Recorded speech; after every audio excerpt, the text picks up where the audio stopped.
building on 14th Street in late November. One of those old brick-sided complexes that look nicer from the outside than they feel on the inside. The rent was cheap, the landlord didn't ask many questions, and it was close to work. That's all I cared about at the time.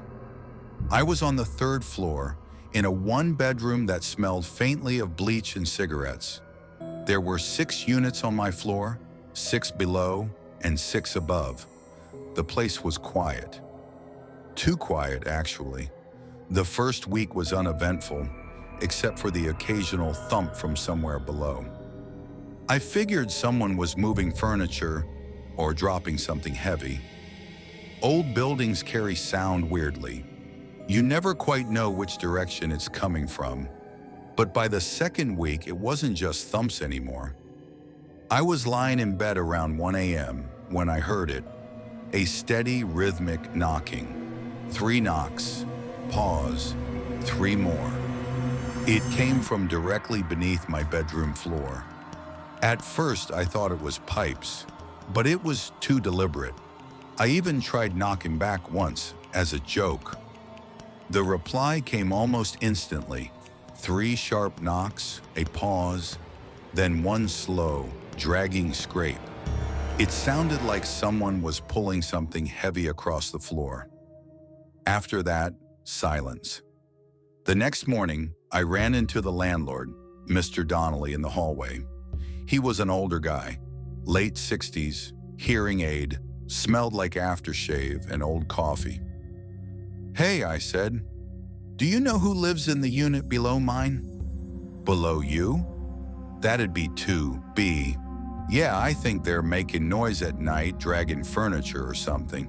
He frowned. "There's no one in 2B. That one's been empty since May." I remember laughing a little, thinking he was joking, but his expression didn't change. "No one's rented it since." "Nope. You're probably hearing the boiler or rats in the walls." "This place carries noise strange." You know I wanted to believe him. That night I put in earplugs, but around 1 a.m., the same pattern started again. 3 knocks, pause, 3 more. Then, the dragging. It went on for about 10 minutes. I didn't sleep the rest of the night. By the end of the week, I couldn't take it anymore. I went down to the 2nd floor during the day to see for myself. Unit 2B was at the far end of the hall. The door was old, painted over at least 10 times, the number crooked and half peeled off. I knocked. No answer. But I swear I heard footsteps inside, slow and faint, stopping just behind the door. "Hello? Maintenance?" I called. "Anyone there?"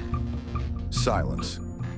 When I put my ear to the door, I could just barely hear something, like breathing, slow, uneven breathing. I told myself it was the building's airflow. That's what I had to tell myself. A few days later, I started noticing a smell in my apartment. Something sweet and metallic, like copper and rot. At first, I thought it was coming from my kitchen drain. But when I opened the window, the smell got stronger, not weaker. It was seeping in from the floorboards. I called Donnelly again. "Mr. Donnelly, there's a smell coming up from downstairs." "What kind of smell?" "Rotten, like something dead." "I'll check it out," he said. But he didn't. Or maybe he did and decided not to tell me what he found. Either way, the smell never went away. That night, the knocking started again. Only this time, it wasn't from directly below. It was under the hallway floor outside my apartment. Then came a whisper, a faint, ragged voice almost impossible to hear over the heater. "Let me out." Just 2 words, clear as day. I froze. My rational brain screamed that I was overtired, hearing things. But deep down, I knew what I heard. I didn't sleep at all that night. 2 days later, when I came home from work, yellow police tape was stretched across the stairwell to the 2nd floor. An officer stood guard at the landing. I tried to walk past him, saying I lived upstairs, but he stopped me. "Sorry, sir. Floor's off limits for now." "What happened?" "Maintenance found something in one of the units." "Which unit?" 2B. I felt my stomach drop. The officer wouldn't say more, but the smell in the stairwell told me everything.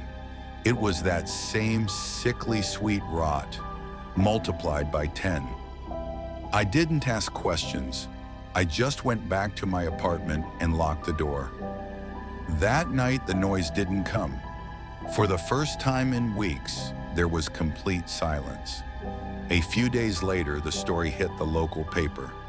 "Body found in abandoned apartment on 14th Street. The article said a woman in her 30s had been found inside 2B. No signs of forced entry. No neighbors reported seeing anyone enter or leave. But here's the thing that stuck with me. The medical examiner couldn't determine a clear time of death. The paper said she'd been dead for at least 3 months. That didn't make sense. I'd only been living there for 1 month, and I'd been hearing her the entire time. I went to confront Donnelly, but his office was empty. His door was open, lights off, papers scattered across the desk. I never saw him again after that day. The building manager told us he'd retired suddenly and moved out of state. The new guy didn't know much, except that 2B was sealed off permanently, bolted shut. Still, the smell came back. And worse than knocking, it wasn't below me anymore. It was in my walls. I decided to record it, partly to prove I wasn't going insane. I set up my phone on the nightstand one night, voice memo app running. At 1:12 a.m., the knocking started. You can hear me whispering in the background, "Hello, who's there?" And then, clear as anything, a voice a woman's whispers right into the mic. "You heard me." I didn't hear that part live, only later when I played it back. That was the last night I stayed in that apartment. I moved out the next day, didn't even pack properly, just grabbed essentials and left. I didn't tell anyone where I was going, not even work. But about a week later, I got a message from a blocked number. No text, just an audio clip. When I played it, I nearly dropped my phone. It was the same recording I'd made that night, the one with the whisper. Except at the end, there was something new. A woman's voice, calm, close, whispering, "You can move, but I'm still below you." That was 6 months ago. I live in a different city now. Top floor of a new building, concrete floors, no one below me.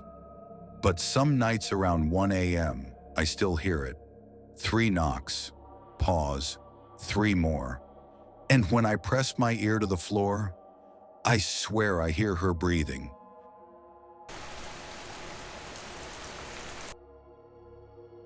I never planned on becoming a substitute teacher. I got the job out of necessity. Summer had just ended, and my full-time position in the office dissolved overnight.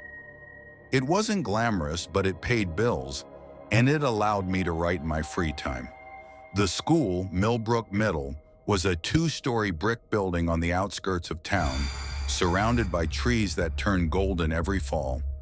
The students weren't terrible middle schoolers mostly, loud, awkward, occasionally brilliant. But there was something about this place I couldn't shake. It started with a journal. The first day I subbed in Ms. Harrington's class, I noticed it immediately, a small, worn leather notebook lying on her desk. It wasn't locked, so I flipped it open out of curiosity.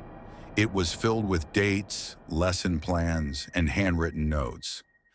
The kind of stuff a teacher keeps track of.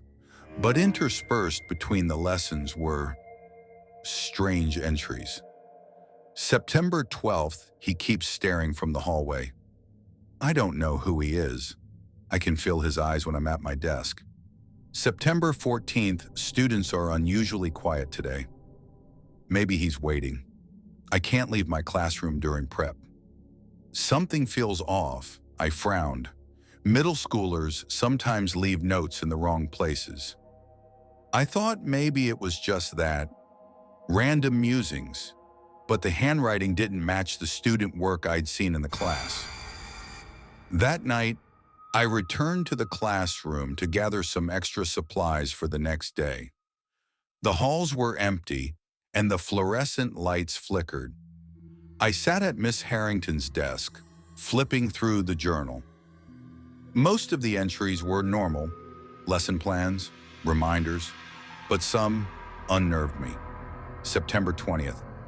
I feel him, watching, always watching. The students don't notice, but I can. If I leave, he follows. I laughed nervously. Teachers are stressed, I told myself. Maybe she just liked journaling her paranoia. But then I found something different. A new entry, written in handwriting I didn't recognize. October 3rd. He is aware I'm reading. Do not trust anyone. The walls remember. The floors remember. Only I can contain him. I froze. The room suddenly felt cold. I could hear footsteps in the empty hallway, slow and deliberate. I grabbed my bag and left quickly. The next morning, I subbed for Miss Harrington again. I tried to put the journal out of my mind, but a few students mentioned things that didn't make sense. "Did you see him in the hallway?" asked one girl. "Who?" I said. "You know." The man with no face, I laughed it off. Kids and their Halloween stories, I thought. But when I asked the rest of the class, nearly every hand went up. "He's always there when the teacher isn't looking," said another. "He never leaves," whispered a boy in the back. I forced a smile. Maybe a collective imagination, I told myself. But when I looked at the classroom mirror, the one near the back by the lockers, I thought I saw something. A dark, blurry shape standing behind me. I spun around. Nothing. Over the next week, I couldn't stop thinking about the journal. I returned it to Ms. Harrington's desk, but it kept reappearing on my assigned classroom desk no matter where I put it. October 8th. The students see him too. They don't understand yet. I don't think I do either. The entries were becoming more alarming, more direct. October 10th. He knows I read the journal. He knows I see him. If I leave, he will follow. If I teach, he whispers in the walls. I started noticing tiny things in the classroom. Chairs slightly moved when no one was there. Backpacks zipped open, even when the students said they hadn't touched them. And footsteps, always when I thought I was alone. It wasn't until I stayed late one night that I saw him clearly. I was grading papers, the journal open in front of me, when I glanced up at the mirror. At first it was just a shadow, then a figure, tall, thin, faceless, standing in the corner of the room. I froze. October 14th. Don't look at him directly. He exists only when you notice. If you blink, he's closer. I backed away slowly. My reflection showed me staring at empty space. But in the mirror, he moved closer. "You shouldn't be here." I dropped the journal. It hit the floor with a thump, pages flying. The next day, I told the janitor, Mr. Reyes, about the journal and the shadow. He gave me a long look. "You saw it, didn't you?" "Saw what?" I asked, trying to stay calm. "The journal. It finds the right person.